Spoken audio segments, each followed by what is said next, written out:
Olá, muito boa noite. Sejam todos bem-vindos ao Grande Debate. Hoje comigo, Débora Bergamasco, e com o comentarista José Eduardo Cardoso e a jornalista e ex-senadora Ana Amélia Lemos.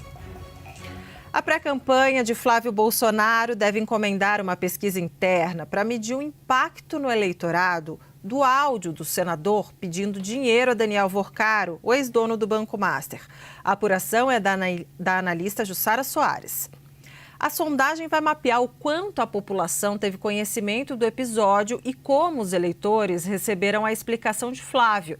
O pré-candidato disse que o áudio mostra um filho procurando investimentos para fazer um filme sobre o próprio pai, Jair Bolsonaro. Mas a Polícia Federal já investiga o destino desse dinheiro. O levantamento deve ser feito já na próxima semana e também vai medir o quanto o discurso dos adversários contra Flávio teve adesão nas redes sociais. O núcleo duro da campanha admite que as mensagens abrem uma crise, mas que não é suficiente para inviabilizar a candidatura de Flávio. Já aliados próximos do presidente Lula, segundo a apuração da analista Clarice Oliveira, avaliam que o episódio tem potencial para provocar danos irreversíveis. Agora vamos ao debate. Muito boa noite, Ana Amélia. Muito boa noite, José Eduardo. A gente começa contigo. Cardoso, qual será o impacto do áudio na imagem de Flávio Bolsonaro? Boa noite, Débora. Boa noite, Ana. Eu acho que é muito importante entender como esses fatos acontecem na vida política. No fundo, quando eu tenho um fato que atinge um candidato muito duramente, isto não é uma questão que se resume àquele momento. Isso tende a repercutir e permanecer em ondas de desgaste durante algum tempo. Isto é corrosivo ao longo do tempo. Eu não acho que uma pesquisa feita a semana que vem mostrará, mesmo que mostre uma queda acentuada, o real dano que isto vai trazer à candidatura do Flávio. Essa é uma questão que vai se desdobrar. Os diversos aspectos vão ser considerados. Vai se dar ênfase, por exemplo, àquela imagem dele ao ser perguntado por um jornalista, que ele ridicularizou o jornalista, dizendo que o jornalista era um militante, quando fazia a pergunta que pouco tempo depois ia demonstrar que não era militância, mas exercício profissional legítimo do jornalista, perguntando algo que efetivamente tinha acontecido e que ele zombou e saiu a gargalhar. Esse tipo de situação vai gerando desgastes. Os que não sabem hoje, saberão amanhã. Os que não sabiam amanhã, vão saber depois. Isto vai gerando uma bola de neve até o momento que estanca. Então, eu não acredito que esse fato possa ser medido na real dimensão do desgaste, mesmo que ele caia muito nas pesquisas na semana que vem. Isto é um processo. E um processo que também pode ser alimentado por fatos novos descobertos na investigação. Há suspeitas de que esse dinheiro que Vorcaro pagou não se devia exclusivamente ao filme. A produtora diz que não recebeu nenhum centavo. Mas e onde ficou então o dinheiro, os 60 milhões pagos? O gato comeu? Para onde foi isto? E o dinheiro que ele pedia mais. Claro, ou seja, esse tipo de situação, me parece, ela tende a trazer novos desdobramentos que vão gerando círculos informativos de desgaste que podem ser mortais para Flávio Bolsonaro. Eu não posso afiançar que será mortal, mas que podem ser mortais. Não se medirá isso para a semana que vem. Talvez melhor seria uma pesquisa qualitativa que se analisa o impacto e não aquela efetivamente quantitativa, em que eu ainda não medi as ondas de propagação do desgaste decorrente deste fato. Mas não se pode medir ainda o que terá de impacto no ataque a Bolsonaro vindo do seu próprio campo, do fogo amigo, né? Como já teve do Zema, como teve uma dimensãozinha melhor do Caiado, mas já começa a gente a articular a candidatura de Michele Bolsonaro, que não tem o menor agrado dos filhos do Jair. Então, há todo um contexto que ninguém sabe como é que vai acabar esse redemoinho de situações. O fato é que para Flávio Bolsonaro, isto foi um desastre, um absoluto desastre. Claro, em que, evidentemente, outras circunstâncias vão esclarecer. Não me parece que Daniel Vorcaro era um amante da arte cinematográfica, não era uma pessoa que tinha esses apegos né? A produção de filmes. Então, é óbvio que ali havia alguma situação de interesse trocado, né? Como havia lá com o Ciro Nogueira, que foi o homem forte de Bolsonaro. Isso é um conjunto de fatos que vai gerar desgaste. Ou seja, Daniel Borcaro é corrosivo. E o bolsonarismo, através da figura de Flávio Bolsonaro, agora se jogou de cabeça, dando mãos para Ciro Nogueira, neste universo de desgaste, e, repito, não se sabe até onde irá. Obrigada, Cardoso. Ana Amélia, na sua avaliação, qual será o impacto desse áudio na imagem de Flávio Bolsonaro? Boa noite, Débora. Boa noite, José Eduardo, nossos telespectadores que acompanham o grande debate. Não há dúvida que uma bomba dessas realmente venha provocar desgaste.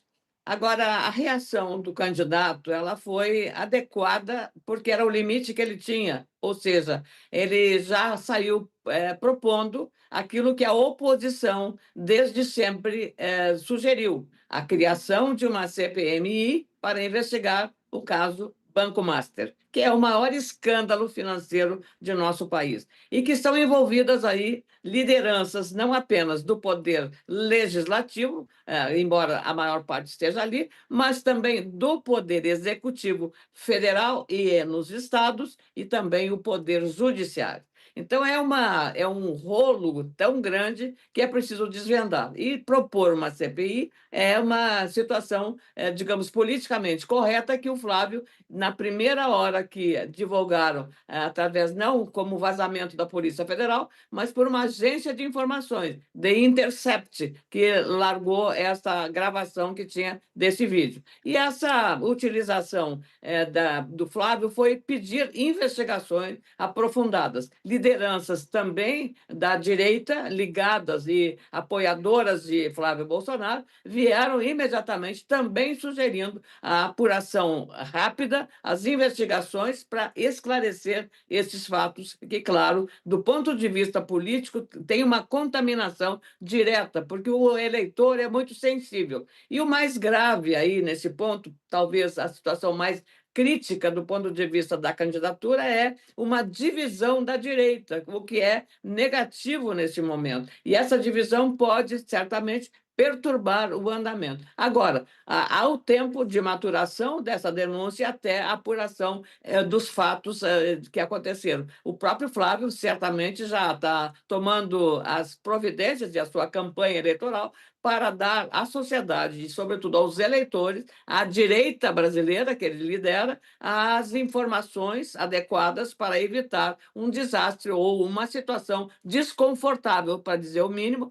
como resultado das eleições deste ano. Então, até este momento, a disputa entre Lula e Flávio vinha sendo muito parelha, como nós falamos aqui no Rio Grande do Sul. Segundo turno, um empate técnico e tal. Agora, com isso, de fato, acontece um desastre para a campanha, mas esse desastre pode ser recuperado, conquistado o espaço eleitoral dele favorável, se ele conseguir provar adequadamente para os seus aliados, especialmente, que estão pedindo essas investigações, pedindo esses esclarecimentos, para que isso não contamine, no dia da eleição, a campanha liderada por Flávio Bolsonaro. Esse vai ser o grande desafio que Flávio Bolsonaro terá pela frente, não só ele, mas também toda a direita que está o apoiando. E, evidentemente, se houver um entendimento, o próprio Ronaldo Caiado teve, digamos, a habilidade nesse processo de propor não uma desunião, uma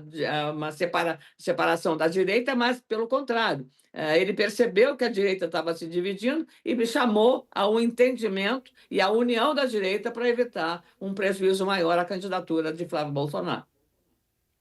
Certo, então acho que os dois concordam, né, que é bastante impactante, pelo menos no momento, esse áudio, né, na imagem de Flávio Bolsonaro. Agora, minha pergunta é daqui a 5 meses, ou seja, ali na porta da eleição. Então, Cardoso, começando contigo, o impacto do áudio de Flávio Avorcaro ainda será sentido daqui a 5 meses nas urnas? Olha, Débora, é muito difícil dizer o que acontece no Brasil e o que vai acontecer amanhã, quanto mais daqui a 5 meses, tá certo? É impossível saber, porque pode surgir novos fatos, novas conclusões, ninguém sabe. Mas Acho muito difícil que isso, como eu disse há pouco, não tenha uma reverberação em ondas que vão se propagando. Acho muito difícil. Pode acontecer que alguma coisa corte isso. Não me parece que as respostas, as explicações sejam suficientes para cortar.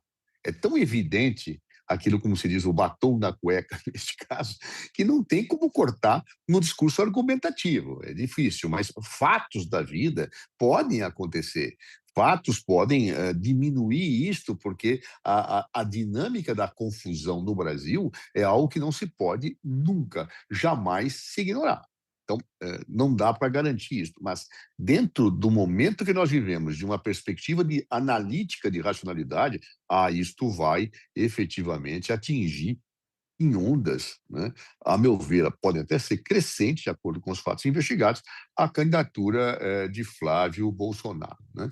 E, seja como for, o que é mais curioso é que, nesse momento, Flávio Bolsonaro vai ser alvejado pela esquerda, vai ser alvejado por setores da direita, e isto, mesmo, haverá uma bolha bolsonarista que não vai jamais dizer que isto é sério. Então, vamos sair, vamos defender a CPI, porque é uma estratégia política evidente, inteligente, porque nesse momento uma CPI significa tentar dar chumbos trocados para minimizar a confusão, né? Se fosse uma CPI séria, como há muito tempo não se faz no Brasil, salvo algumas exceções, valeria a pena. Mas eu mesmo cheguei à conclusão, depois de anos de parlamento e ter participado de várias CPIs, que a CPI ela é necessária, sim, quando eu tenho a suspeita de que as investigações estão sendo mal conduzidas, distorcidas ou abafadas. Aí que a força parlamentar se coloca como importante. Mas nesse caso, está tudo vindo à luz do sol, praticamente, com uma ação competentíssima da Polícia Federal. Uma CPI, nesse momento, é só para tentar dar tiro no adversário, que o tal a regra da política, que o chumbo trocado não dói. E se eu não tenho chumbo, eu vou inventar chumbo, eu vou inventar coisa para tentar confundir o meio de campo. Essa é a estratégia única que tem os bolsonaristas nesse momento, porque eles não conseguem ter discurso racional para defender Flávio. Não, vamos investigar, vamos fazer CPI, vamos fazer. Porque é impossível, a explicação é impossível. Né? Ou seja, quando a explicação é impossível, a única estratégia política que existe é confundir. Né? É dar tiro para tudo quanto é canto, é criar confusão. Né? E é o que está fazendo através de uma CPI nesse momento, a meu ver, pessoalmente desnecessária, até que se demonstre que a Polícia Federal não está investigando seriamente, ou não está abafando, ou está atingindo só um conjunto de pessoas. Não me parece que é o caso. Até porque ela é conduzida por André Mendonça, que é um ministro indicado por Jair Bolsonaro e que tem mostrado uma conduta, a meu ver, até o momento, irrepreensível. Então, por que a CPI? Eles precisam de um teatro político para tentar sair fora da cena horrorosa que a vida lhes colocou no script. Obrigada, Cardoso. Ana Amélia, o impacto do áudio de Flávio Avorcaro, na sua avaliação, ainda será sentido daqui a 5 meses nas urnas?